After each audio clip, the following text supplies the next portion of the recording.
Good evening, everyone, and welcome to the Quiet Storm Collections, where we amplify voices, inspire healing, and create meaningful conversations that empower communities. I am your host, LaToya Murchison. Today, I am honored to have LaWanda Wilkerson. She is a dedicated educator, public speaker, and a public health advocate with over 25 years of experience in education.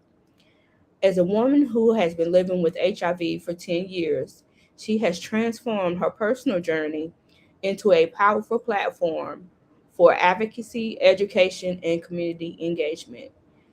Please help me in welcoming LaWanda Wilkerson. LaWanda, how are you doing this evening? I'm doing great. How are you?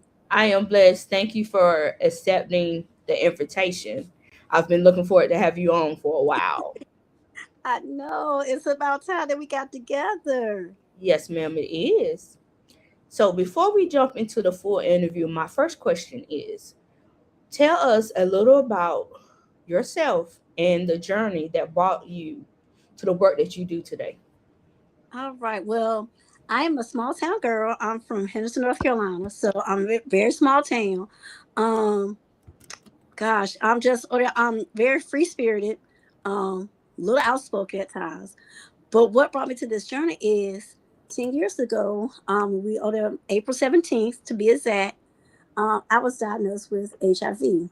Um, and the way I came about it, I was actually got a call from my doctor. First of all, they left a message on the phone, so I was at work, at school at the time. So I'm just thinking, oh, okay, it's something normal, or it maybe sinus infection, something. You never know women UTIs because teachers get UTIs all the time. Right. But when I called back, the doctor was like, this is LaWanda calling back. I got a message from you guys. And that was the coldest message. Well, that was the coldest voice. She was like, "Oh, we got your results. You're HIV positive. We're gonna refer you to infectious clinic here in the county." And click. That was it. Dead silence. Mind you, I'm at work. All my kids had gone because I had put them on the bus. Mhm. I sat in the rocking chair for I know a good 10 minutes. Um, I went through. I think I went through about three different emotions. I went through panic. Mhm. I went through anger, and then I started crying. I bust out crying. And I said, "It was nothing but God," because I heard it was like, "Okay, you got to get up, dry your tears." So I got up, dry my tears because at the time my daughter was 16. Um, and I had my niece at the time, which her mom was working, and I had to pick her up Mhm. from daycare. And I was like, "All right, you're gonna have to put this to the side. You got mom duties and auntie duties." Right. Drove back home, and it was about 2 weeks actually, Toy, before I told anybody, because I was still processing. And Right. to know me, I have to process things. I'm not going to tell you if I'm hurting. I'm not going to tell you if I'm bothered. Um, I have to process it. So at Mhm. the time I was processing, and a little backtrack, I had started getting sick, and started losing weight. I started having rashes. And the last thing that I had was I had a yeast infection in my esophagus. Ooh. The craziest thing is it was 99% blocked by the time I got to the upper GI specialist. And when they ran it, did the test and everything, when we got out of recovery, the thing he asked me was, if you had to wait another week, Mhm. I don't know if you've been sitting here. Because that time I wasn't able to swallow, I was gagging. Crazy, I still have it on my chart, the X-ray, and I keep it as a reminder Mhm. as to how far I've come, because it was by God's grace that He kept me. I know He had a purpose for keeping me, but that was something that was I keep as a reminder, like I'm here for a purpose. Um, so I ended up getting sick. The I started getting sick, and I had got pneumonia during that time. Mhm. Um, And if it, or the pneumonia, I'm telling you, that's the worst thing you can ever go through. So after I got that, I was at home and I was having trouble breathing. My daughter's at home because we were at home doing spring break. She's at home, so I didn't want to scare her. Right. So I called my sister. I was like, hey, I need to go to the hospital. I'm having trouble breathing.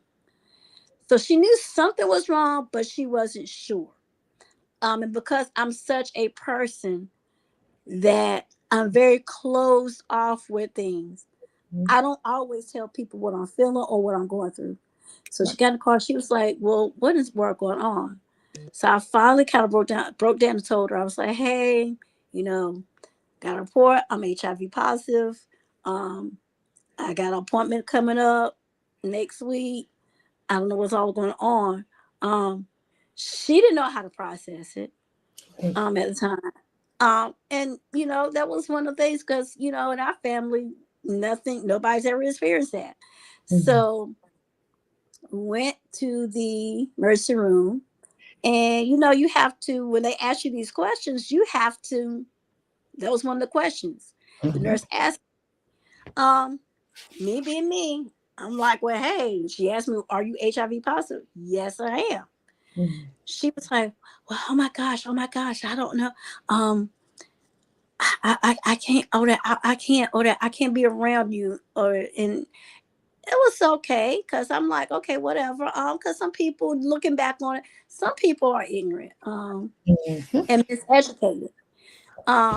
And especially in the health field, in the health profession, sometimes they're not educated on stuff like that. I wasn't contagious or anything. Um, it wasn't like she could catch it, but I got the breathing treatment, everything. And then the next week, I went to my appointment.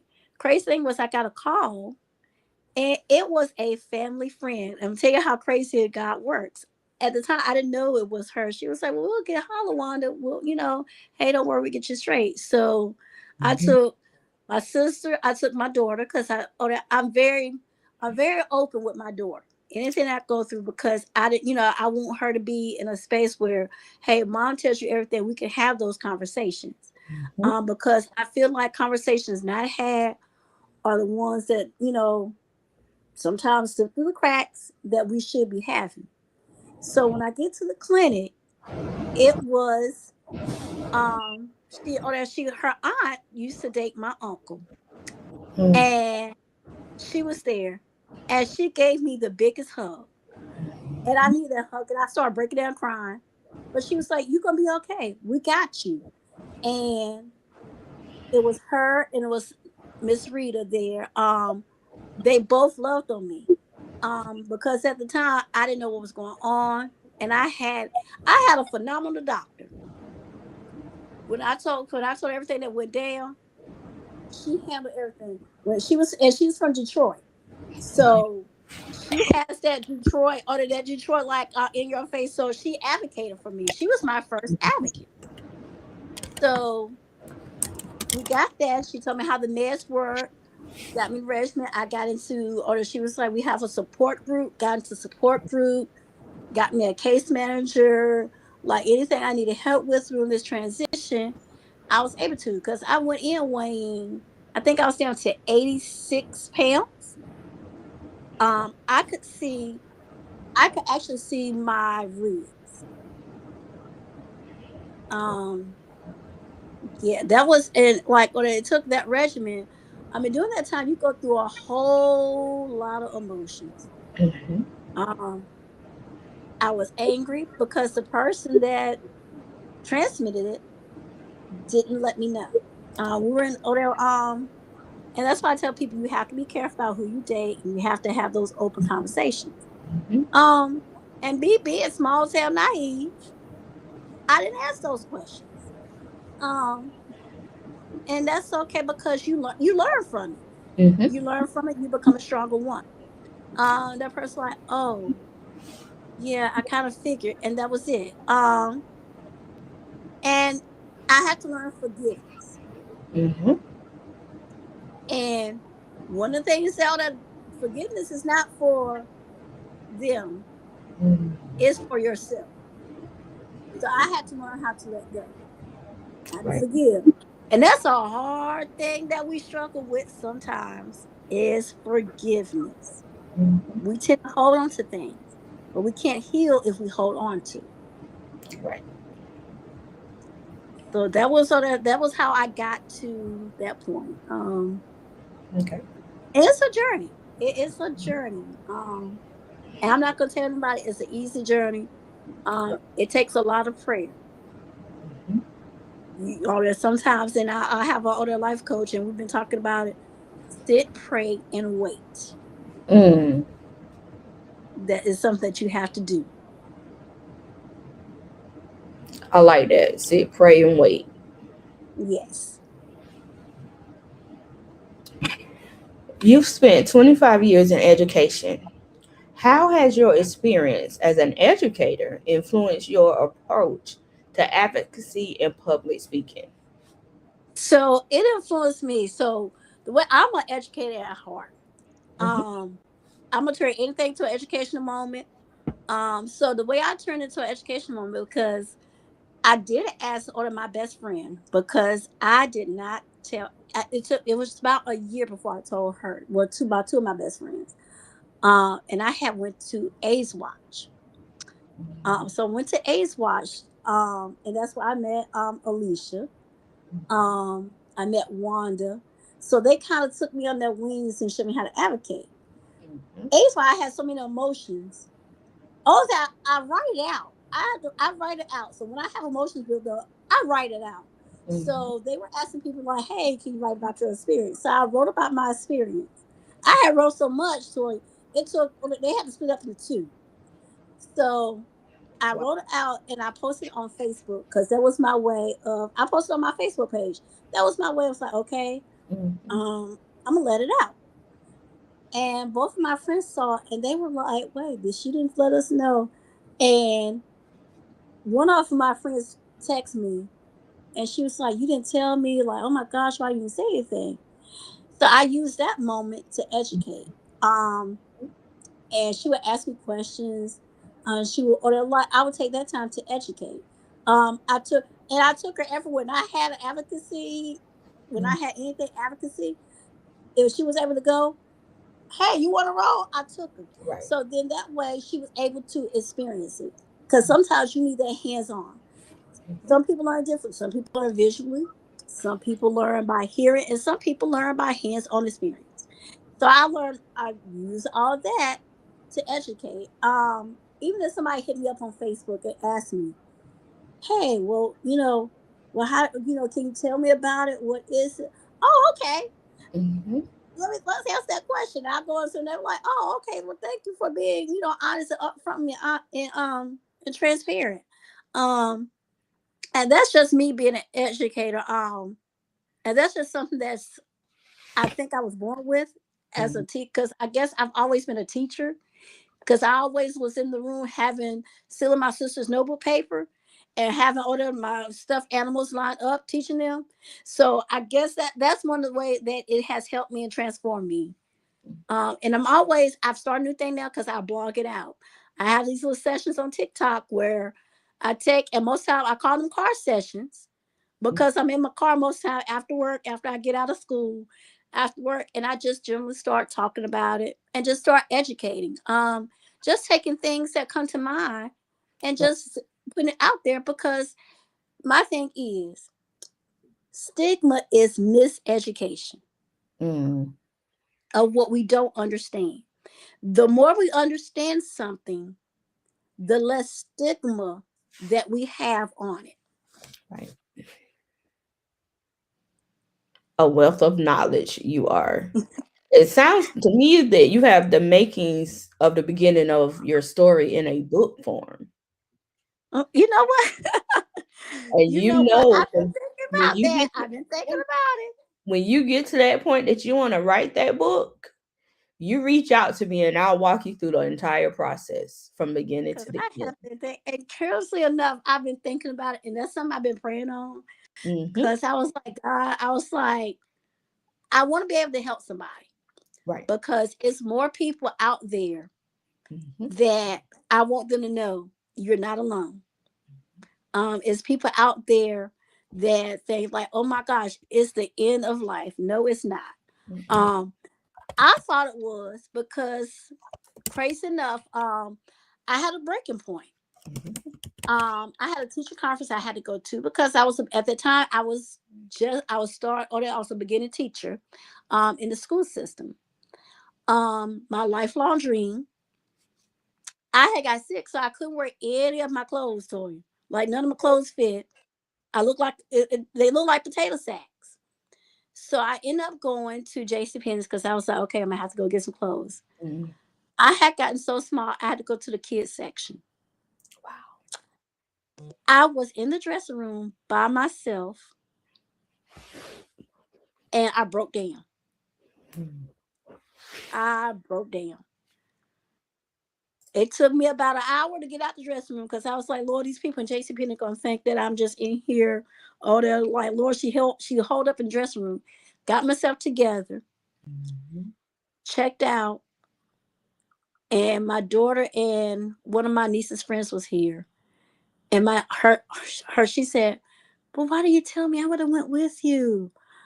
Mhm. And see, I'm so used to doing everything independent. And I'm learning how to one thing I'm learning how to lean on people and let people help me. Right. And that's one of the things that um that takes a lot. That takes a lot for me to ask for help.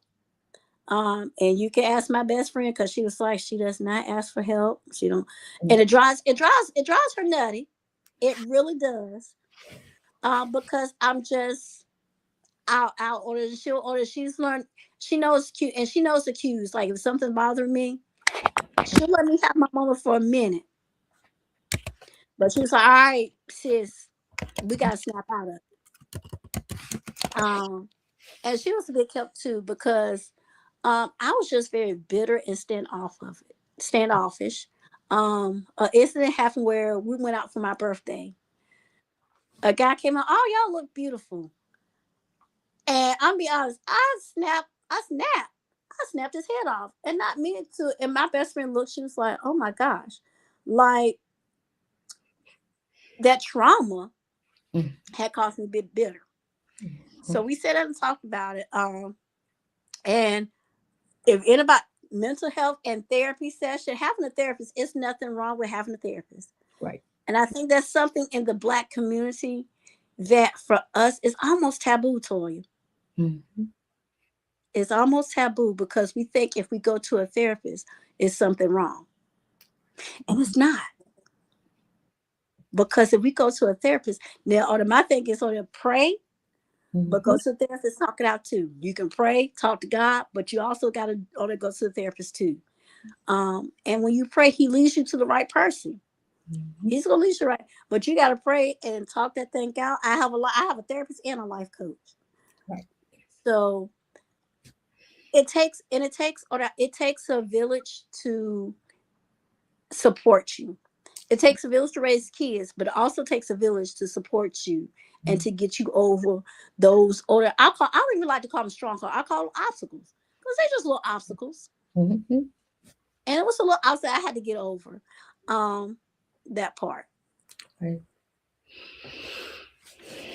What inspired you to move from personal healing to becoming a public advocate for others? So my thing I started to speak, I had to learn how to advocate for myself. Mhm. So once I was starting to learn how to advocate for myself, I started advocating for other people. It is crazy because God started placing people and opportunities, and He put them in place. And it was all He aligned stuff. So it was one thing. He was like, "All right, now what you gonna do?" And I'm like, "Okay, God, all right, I hear you." So I started going out advocating. Start speaking on panels. And start actually putting in the work. So I start volunteering. My thing is sometimes you have to turn that obstacle into a win. Mhm. So what I did was I turned into a win. I started volunteering. I took control.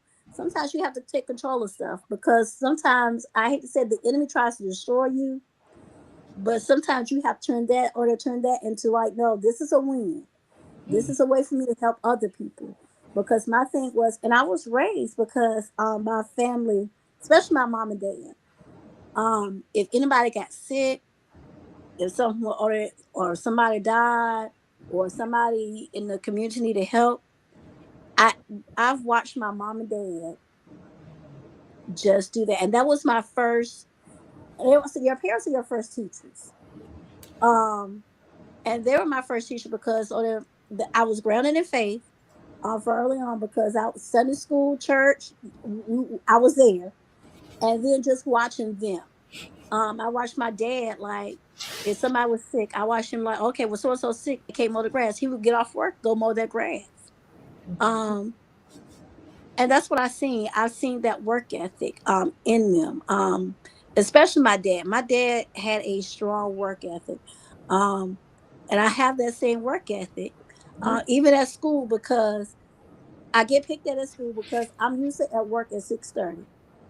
Wow. Usually I don't leave work until about 5:30.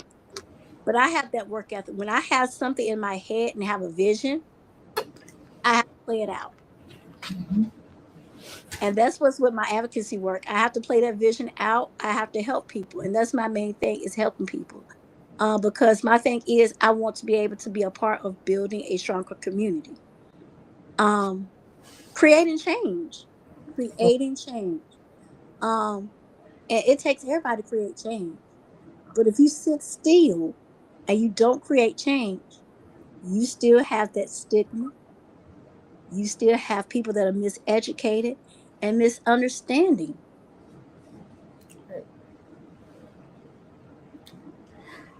What challenges do people living with HIV still face today that many communities may not fully understand? Oh my goodness, it's so many. They have put us in a box. Mhm. Um, think like, oh my God. One of the things I think people's like, oh gosh, they were promiscuous through sex, drug use, and that is not the case. And that's where a lot of misconceptions, like, oh my gosh, a lot of people don't know about U equals U, Mhm. untransmittable, undetectable. They don't know that when you're on a regimen and it's suppressed. Once you get on that regimen and you do the things, it's suppressed. You can't transmit it. A lot of people like, oh my gosh, I've had people like, well, can you get it through? Oh, they're kissing. No, you can't. Like, so those are the things that I think we as advocates are very strong on changing the way people think. A lot of people are miseducated Right. with lack of knowledge. And sometimes I think people are afraid of what they don't know. And one of the things is education is power.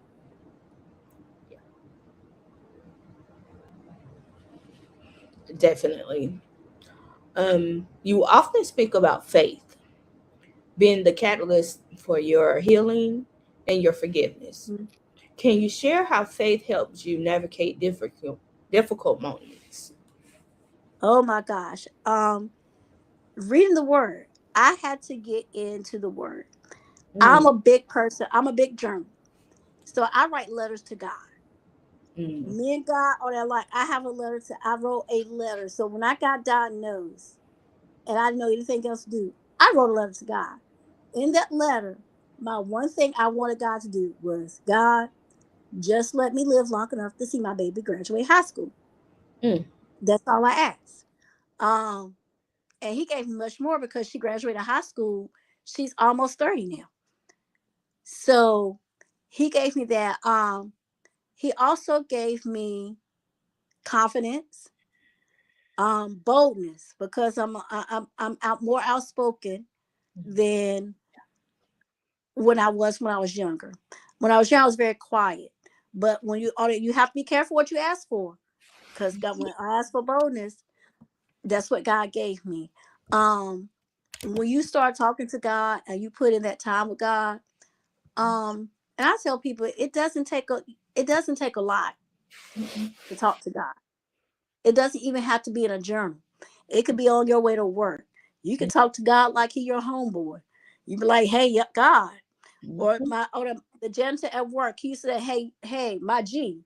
So when he would say, hey, my G, he would be talking about God. Um, and you just are talking to God daily. Stay in that word. Even if you don't do anything, pick out sometimes and people don't understand is things in that we deal with that are in scriptures in the Bible that helps. The back of the Bible, it has an index. Mhm. Anxiety, depression, strongholds is in that index. And what I did was I have this thing, and I have prayer cards.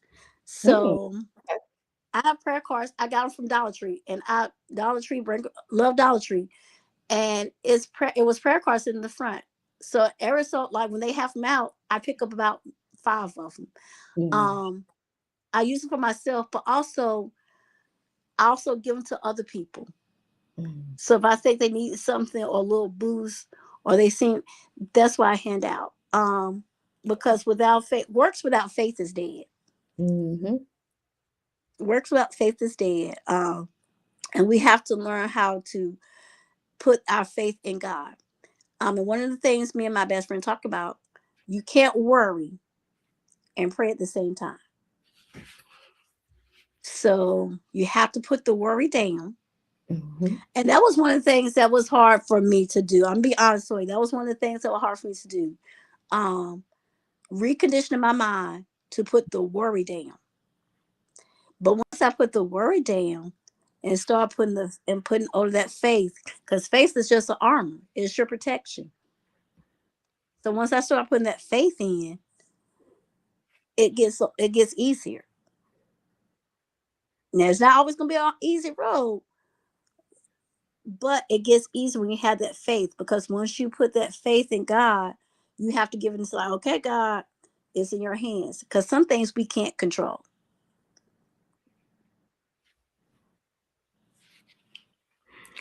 I would love to be able to read that letter you wrote to God, because That level, I can imagine it's full with hope, determination, yeah, despair, pain, um, healing, all yes, in one.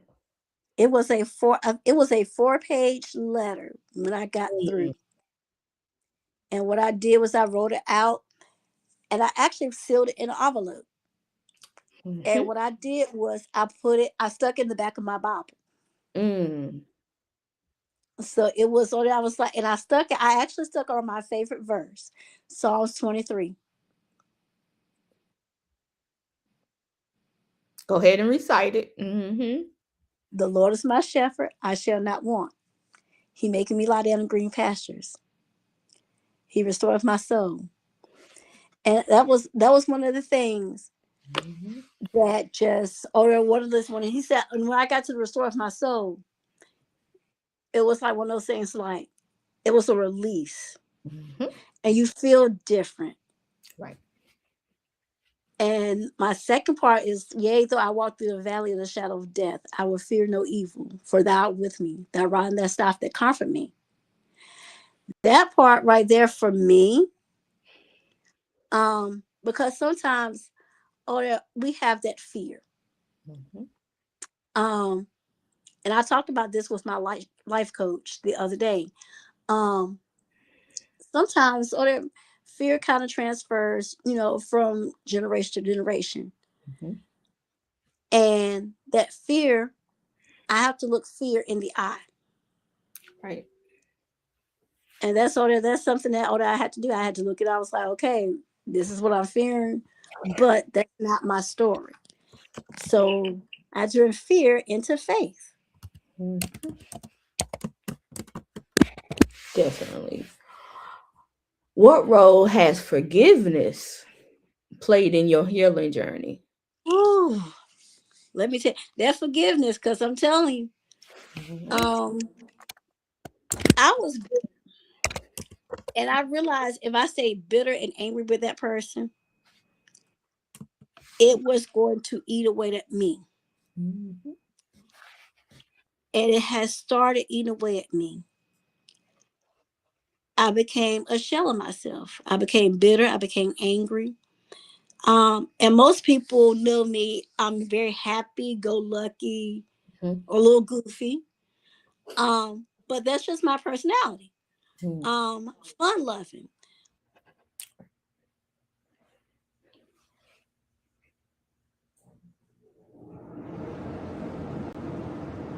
Your sound went out.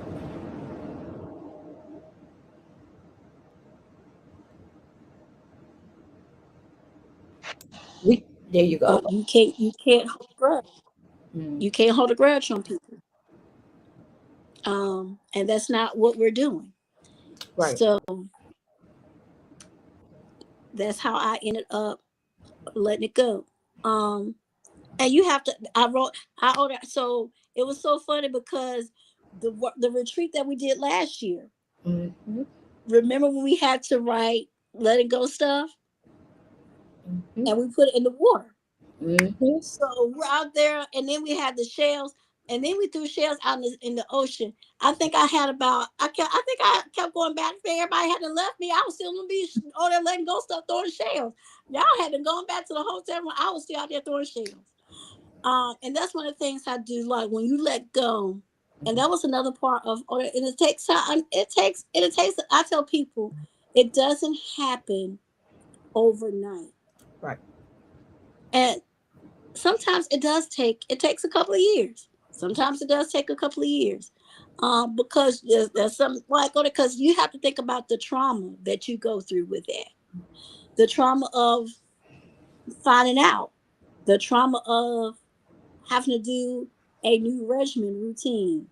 Um, it was a little fear of what people would think of me, and we talked about this because in the Black community, what we were told, oh, don't tell everybody because they gonna look at you differently or they gonna treat you differently.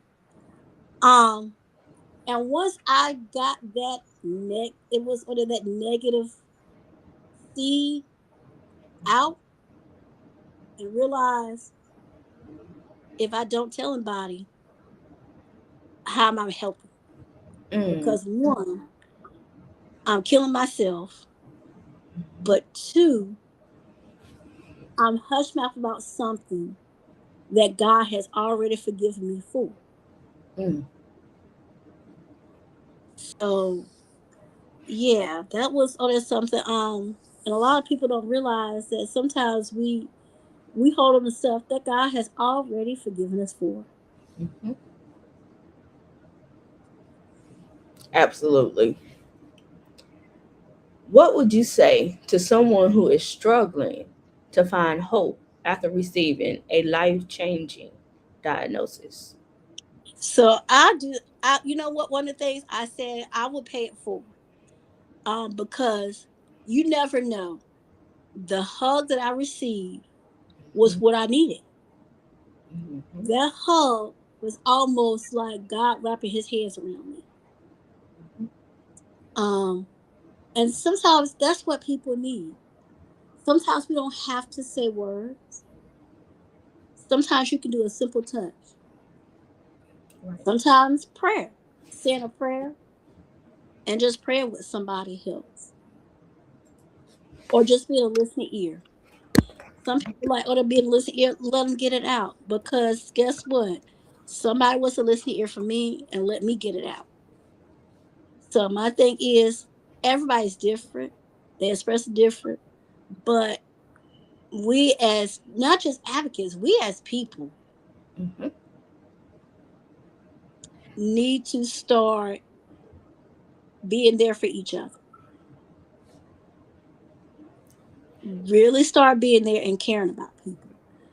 Because that's what's happened to our community. Our community has divided so much because we're so scared of what people might think or how it might look. Everything's not going to look picture perfect. Some things might look a little rocky mhm, and a little messy. But when we start loving on each other and like, hey, okay, hey, it's okay, and start helping each other and start working together. That's what it looks like. You're building a stronger community. You're building a voice for people. Because guess what? When you love on that person, Mhm.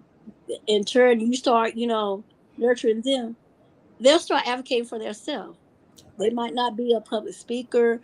They might have a different way of advocating, but they'll advocate Mhm. because they know they have a voice and there's somebody there for them. Right. Speaking of representation, why is it important that it shows up in HIV advocacy and health conversations? I think it's important because those are conversations, like I said, I think sometimes the information and the language Mhm. that we use sometimes Mhm. is not the accurate language we should be using. Um, One of the things that I heard growing up was, "Oh Lord, he has full blown AIDS." Mm. As a kid, I'm like, I don't know what that means. Like, what does that mean? So in my mind, I'm like, well, what is it? After I got older, Mhm. I knew, like, wait a minute, no, there's no such thing. When I started advocating and learning and educating, no, there's no such thing as full blown AIDS. Right.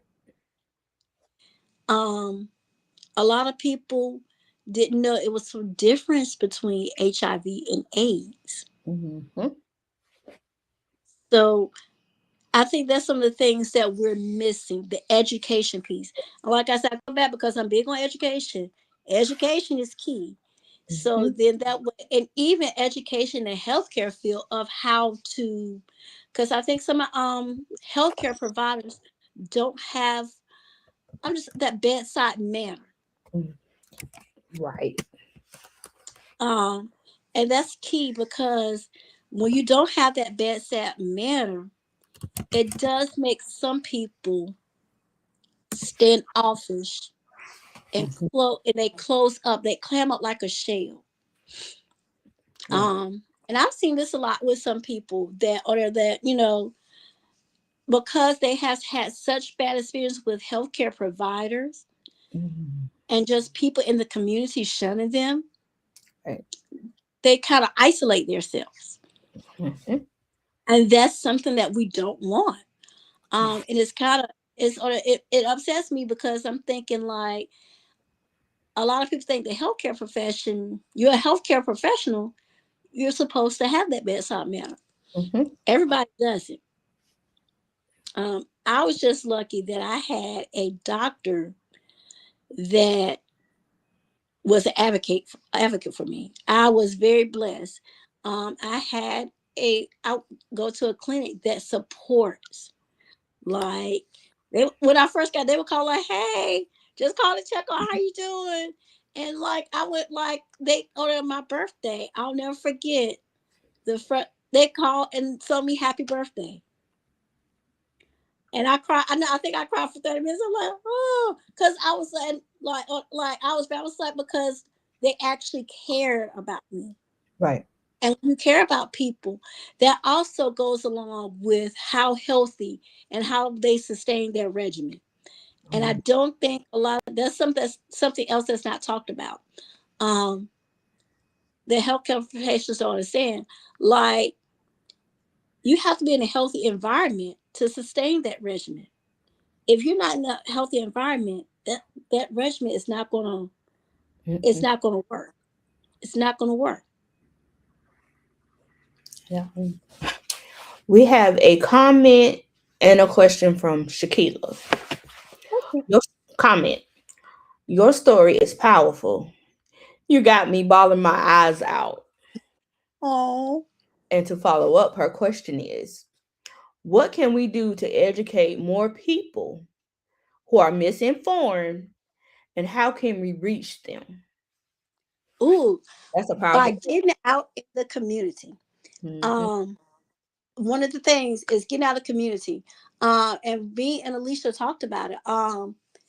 It doesn't have to be anything big, but you can start as simple as starting like something in the community, like doing a or information session in the community. It can be at a park. Um, it could be at a rec center. Whatever's available to you. Just getting that information out. Even if and one of the things I like, well, when a few are gathered, the information will get out. So when you have that few that gather, that few will go to somebody else, spread the information. That few will go to somebody else and spread the information. And that's one of the ways that we can do. Being a voice, even going to talking to your state representatives. Mm. Um, that's one of the things I think is key. Educating them, um, sending them an email, calling them like, "Hey, this is my concern. This is what's going on." But even starting there too always helps. Um, Going to or finding out. My thing is I research stuff. So even looking up information, we have so much access now. Researching, educating yourself. The more you know, the more you can help the community. The more you can help somebody. I love that you say that because it gave me an idea. Because it's something I don't think we have out here, and that would be a book of how to process. And, mm, See where I'm going, don't you? Process getting mhm. that diagnosis, moving from processing to thriving.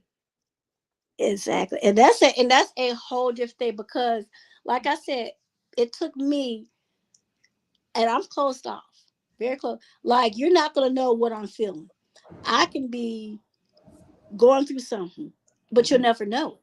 Right. It takes people it looks different for everybody.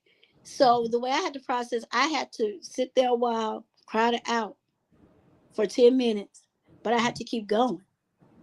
Mhm. And one of the things, like I think one of the things, having a supportive community Right. helps.